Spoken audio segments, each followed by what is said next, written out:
Makinig kayo, mga PNP. Kasi galit ako. Ayoko. May isang Pilipino rito masaktan. Tandaan nyo, ilagay nyo sa utak nyo. Ang sino man masaktan sa inyo, tawagan nyo kami ni Buhay. General Beltran. Tawagan nyo kami. The moment na may isang Pilipino rito, ang masaktan, isa lang ang requirement ko. Strike one lang. Grabe, napakatapang. May isa lang itilgas dito, may isa lang iposas dito. I will declare a people's revolution. Ako mga kababayan, no, ito yung kinatatakutan nating lahat mga kababayan, no. People's Revolution.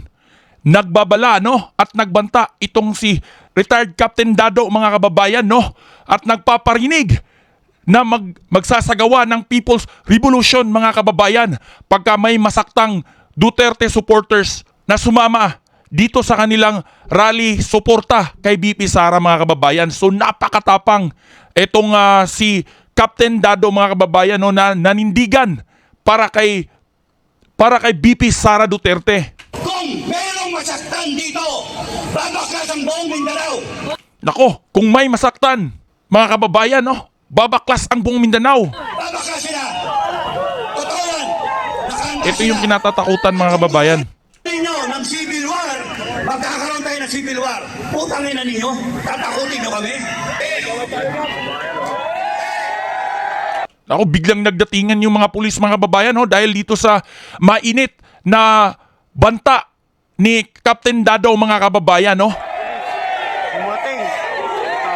Pero hindi natin may blame dito ang mga kapulisan mga kababayan, no. Huwag nating sisihin ang mga kapulisan na ito, lalong-lalo na itong mga nandito mga kababayan, dahil nga sumusunod lang sila sa utos ng mga nasa taas sa kanila mga kababayan, no.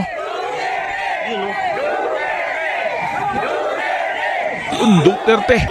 Grabe yung suporta mga kababayan. Sila ang kanilang suporta kay Bongbong Marcos. Ang KPL, all 20 million, sabi ni Commander Aguila. So, suporta sila sa FGF, Filipino Guerrilla Forces. Suporta sila sa paninindigan namin. Kaya huwag kayong matatakot. Pag kami nangyari sa inyo, I declare a People's Revolution. Sinabi, bababain ang bigas. Sinabi, pagpapatay ng bahay. Sinabi, continuity. Sinabi, walang korupsyon. Ano meron niya? Korupsyon. Tama. Kaya ako, nalabas utang ina ninyo, binuhay nyo ko Nananahimik ako sa lungga ko. No? Nag-aalaga lang ako na aso, dapat pinaliliko ako yung aso ko ngayon. Pakatapang nitong si Captain Dado mga kababayan. Kasi binastos nyo ang taong bayan.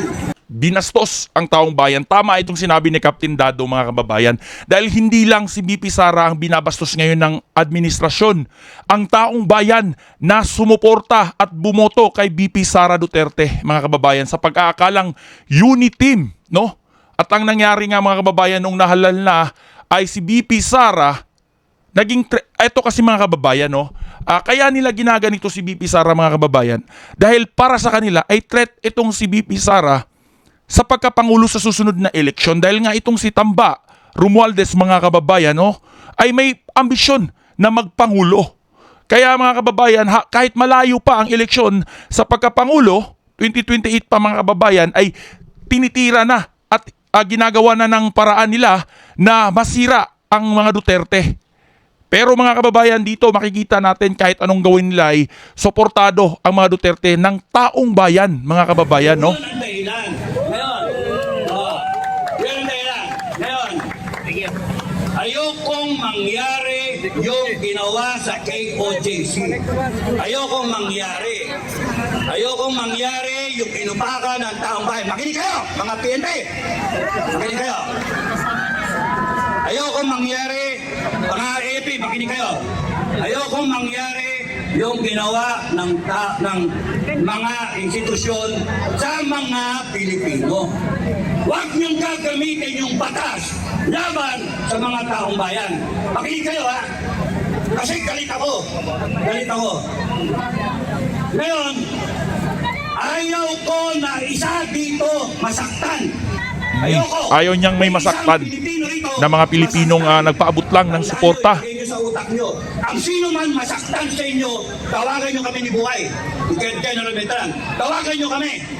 The moment na may isang Pilipino rito, ang masaktan, isa lang ang requirement ko. Strike one lang. May isa lang pokpokin dito, may isa lang itilgas dito, may isa lang iposas dito. I will declare a people's revolution. Lahat tayo. Kung ayaw ninyo na ang taong bayan, kung ayaw ninyo yung taong bayan ay magalit sa inyo, kung ayaw ninyo, umalis kayo, lumayo kayo. Your purpose here is to serve and protect. Serve and You protect. the people. Hindi yung kayo ang mangsasakit sa tao. Hindi yung kayo ang mambabambo, mantitirgas kayo. Subukan nyo, isa lang. Alam nyo ba, that's my first order. Isa lang ang saktan dito, sabihin nyo sa akin. Tatayuan namin kayo. Isa lang. Tatayuan namin kayo. Yan din ang sinabi nung MNLF leader, mga kababayan, no? Hindi kami natatakot at tatayuan namin kayo, no? So, yung mga kababayan, ang nangyayari kasi ngayon, mga kababayan, ang gusto ng mga Pilipino ay pagkakaisa at pagbabago, mga kababayan, no? Pero ang ginagawa ay parang nagkawatak-watak ngayon ng mga Pilipino dahil sa ginagawa ng administrasyon, mga kababayan. It will be in effect a people's revolution. And babalik ako sa gobyerno. Mag-a-apply ako sa gobyerno. Babalikan ko kayo lahat sa gobyerno. Mag-a-apply ako janitor. Oh, sino yung mga janitor ko? Mga janitor, taas sa kamay. Dami kong janitor. Taas sa kamay. Alam niyo bakit janitor applyan ko? Lilinisin ko ang angas ng gobyerno. Lilinisin ang ahas sa gobyerno. Grabe, mga kababayan. Sa sistema. Papatayin ko lahat. Kaya nga, ang isipin Ito yung totoong suporta, mga kababayan, dahil ito personal nilang nilaan yung kanilang oras para lang maipaabot ang suporta nila kay VP Sara Duterte. At ito pang mga ordinaryong mga Pilipino, mga kababayan na nandyan, mga kababayan, no, ay suportado talaga ang mga Duterte dahil wala namang binibigay na bayad yang mga yang dumalo dyan, mga kababayan, no. Matatandaan natin, mga kababayan, nung 2016 election ng presidential kay President Duterte, mga kababayan, no, Rodrigo, halos nag-iyakan yung mga taong bayan nang tumayo na si President Duterte, mga kababayan. Ganun pa rin ang suporta nila sa mga Duterte. Yun nga, mga kababayan, no, napakatapang itong sinabi ni Captain Dado. ninyo, kailangan ko ang sovereign will ninyo. Ibalik natin ang death penalty. Ibalik natin.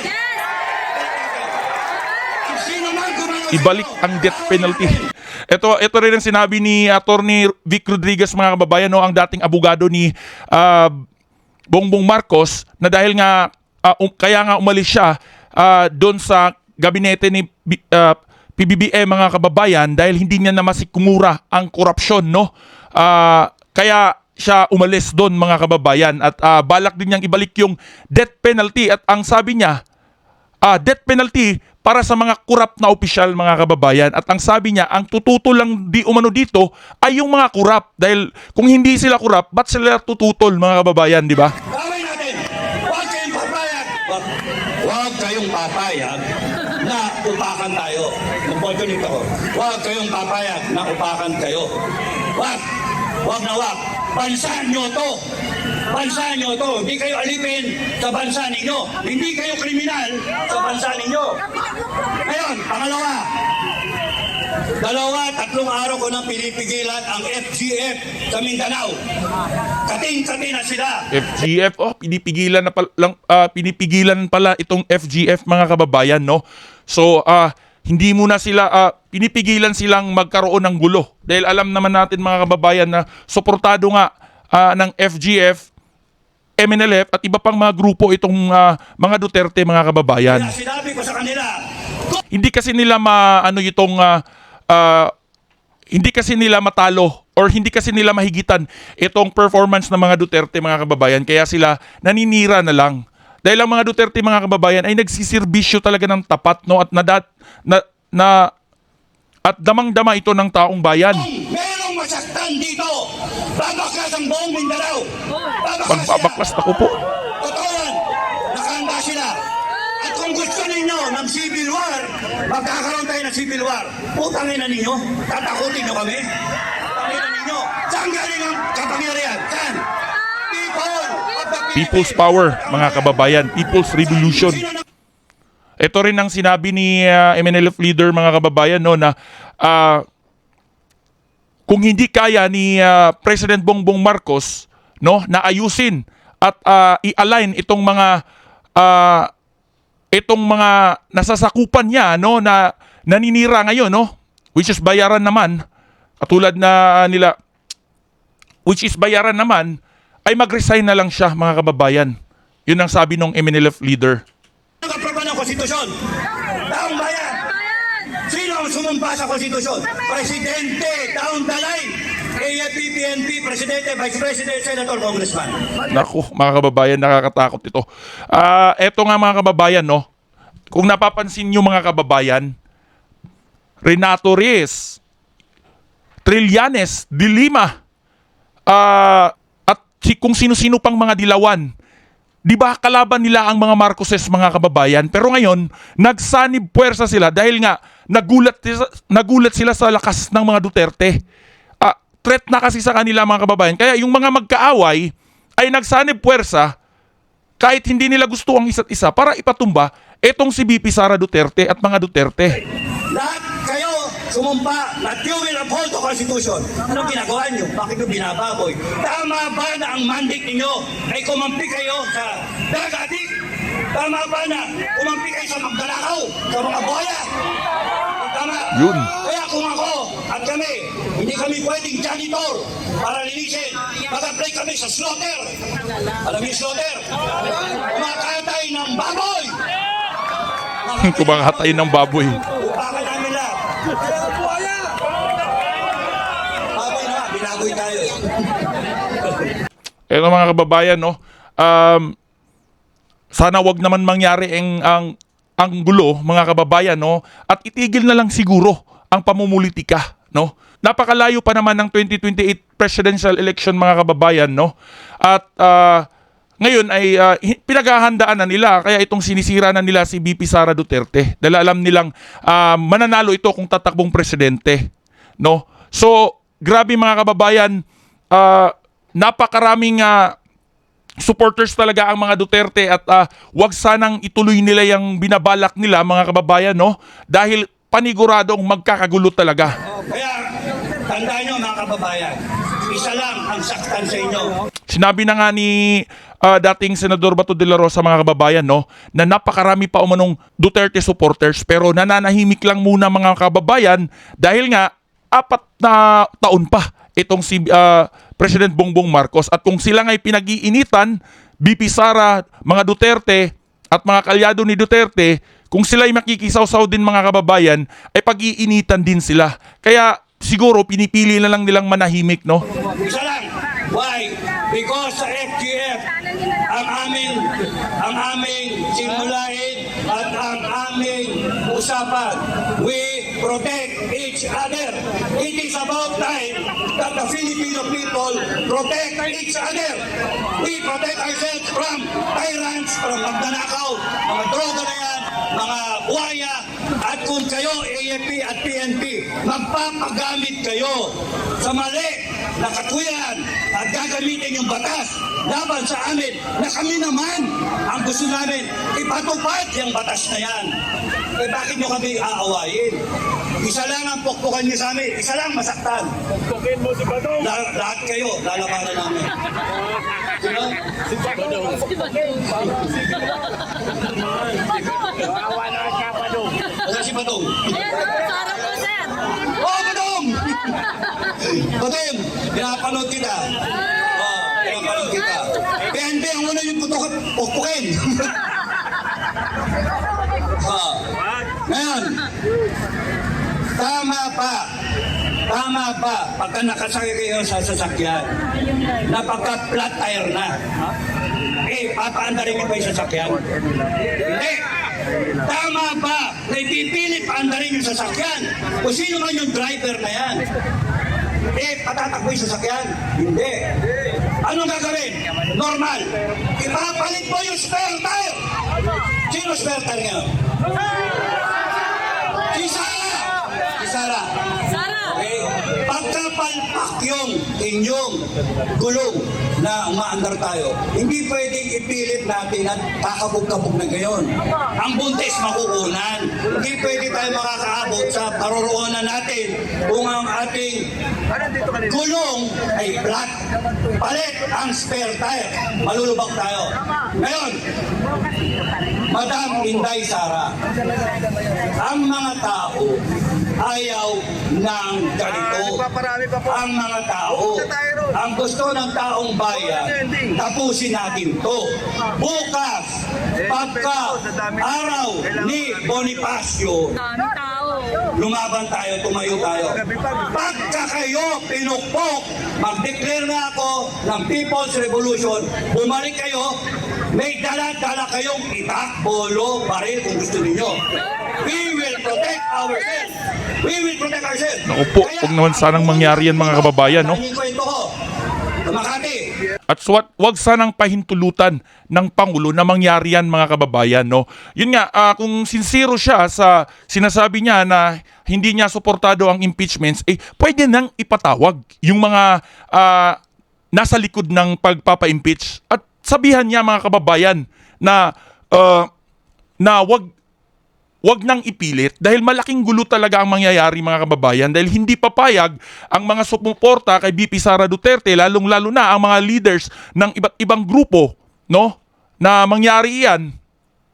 Malaking gulo talaga mga kababayan at napaka mga kababayan na magkasakitan or may masawi pa na mga Pilipino para lang dito mga kababayan. So, kung hindi talaga aayusin yan ni PBBM mga kababayan ay malaki ang posibilidad na maulit pa itong nangyari sa kanyang ama. Ang unang putok manggaling sa gobyerno, hindi ko sa mga nagre-rebelde. Yun yung kwento ko. And naayos ang sitwasyon noon. Lahat sila may bala, may baril. Pero naayos. Kasi yung gobyerno nag-isip. Mag-isip talaga mga kababayan.